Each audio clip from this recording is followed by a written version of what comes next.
खरदूषण कौन था जिसके सामने शूर्पणखा ने आत्महत्या कर ली? शूर्पणखा का रक्तरंजित मुखमंडल देखकर वह क्रोध से कांपते हुए बोला, बहन, मूर्छा और घबराहट छोड़ मुझे बताओ कि किसने तुम्हें रूपहीन बनाया है? किसने आज इस निद्रानिमग्न नागराज को छेड़ने की मूर्खता की है? किसके सिर पर काल नाच रहा है? मुझे शीघ्र उसका नाम बताओ। उस अपराधी को मेरे क्रोध से देवता, गंधर्व, पिशाच और राक्षस कोई भी नहीं बचा सकता। खर के मुख से निकले इन वचनों सुनकर शूर्पणखा का कुछ धैर्य बंध गया। उसने रोते रोते खर से कहा, राम और लक्ष्मण नामक दो राजकुमार जो अयोध्या के राजा दशरथ के पुत्र हैं, इस वन में आए हुए हैं। उनके साथ राम की भार्या सीता भी है। वे दोनों ही बड़े सुंदर, पराक्रमी और तपस्वी प्रतीत होते हैं। जब मैंने उनसे राम की पत्नी के विषय में पूछा तो वे चिढ़ गए और उनमें से एक ने मेरे नाक कान काट लिए। भैया, तुम शीघ्र उन्हें परलोक भेजकर उनसे मेरे अपमान का प्रतिशोध लो। मेरे हृदय को शांति तभी मिलेगी जब मैं उन तीनों का गरम गरम रुधिर पी लूंगी। तत्काल ही खर ने अपनी सेना के 14 यमराज के समान भयंकर योद्धा एवं पराक्रमी राक्षसों को आज्ञा दी कि शूर्पणखा के साथ जाकर उन तीनों का वध करो। मेरी बहन को वहीं उनके शरीर का गरम गरम रक्त पिलाकर इसके अपमान की ज्वाला को शांत करो।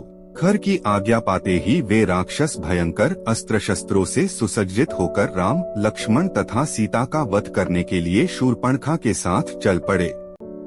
शूर्पणखा के साथ इस राक्षस दल को देखकर राम लक्ष्मण से बोले, लक्ष्मण, तुम सीता के पास खड़े होकर उसकी रक्षा करो। मैं अभी इन राक्षसों को मारकर यमलोक भेजता हूँ।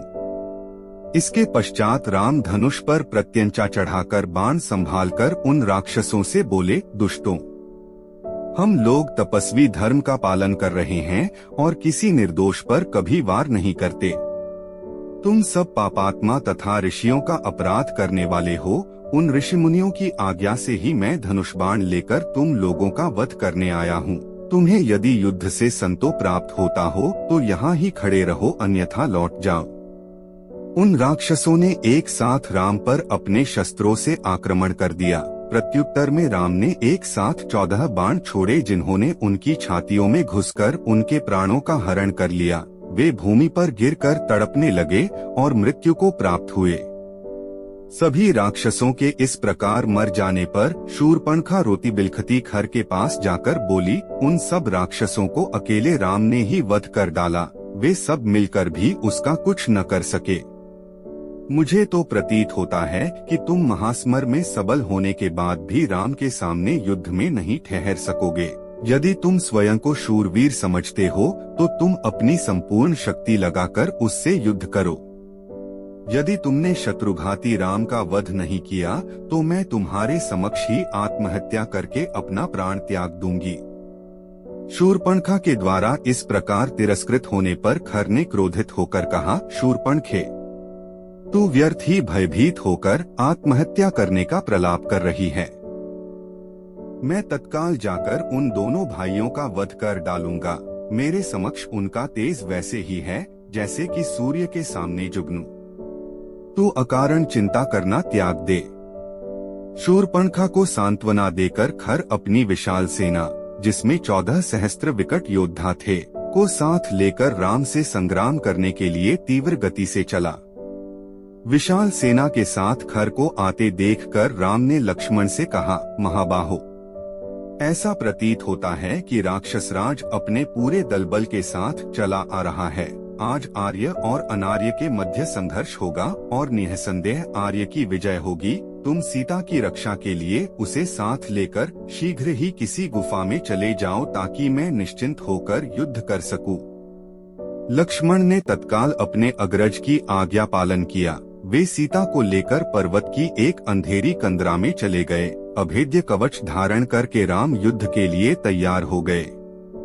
देवता, यक्ष, किन्नर, गंधर्व आदि सभी राम के विजय के लिए परमात्मा से इस प्रकार प्रार्थना करने लगे कि हे त्रिलोकीनाथ, वीर पराक्रमी रामचंद्र को इतनी शक्ति प्रदान करो कि उनके हाथों गौ, ब्राह्मणों तथा ऋषि मुनियों को अनेक प्रकार से कष्ट देने वाले राक्षसों का नाश हो सके। राक्षसों की सेना ने राम को चारों ओर से घेर लिया तथा आक्रमण की तैयारी करने लगे।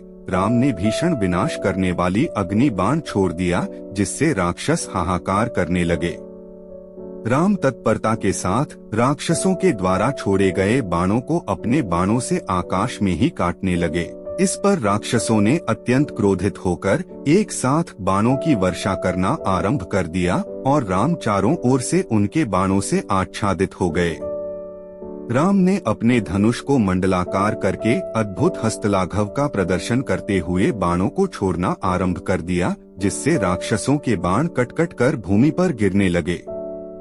यह ज्ञात ही नहीं हो पाता था कि कब उन्होंने तरकस से बाण निकाला, कब प्रत्यंचा चढ़ाई और कब बाण छूटा। राम के बाणों के लगने से राक्षसगण निष्प्राण होकर भूमि में लेटने लगे।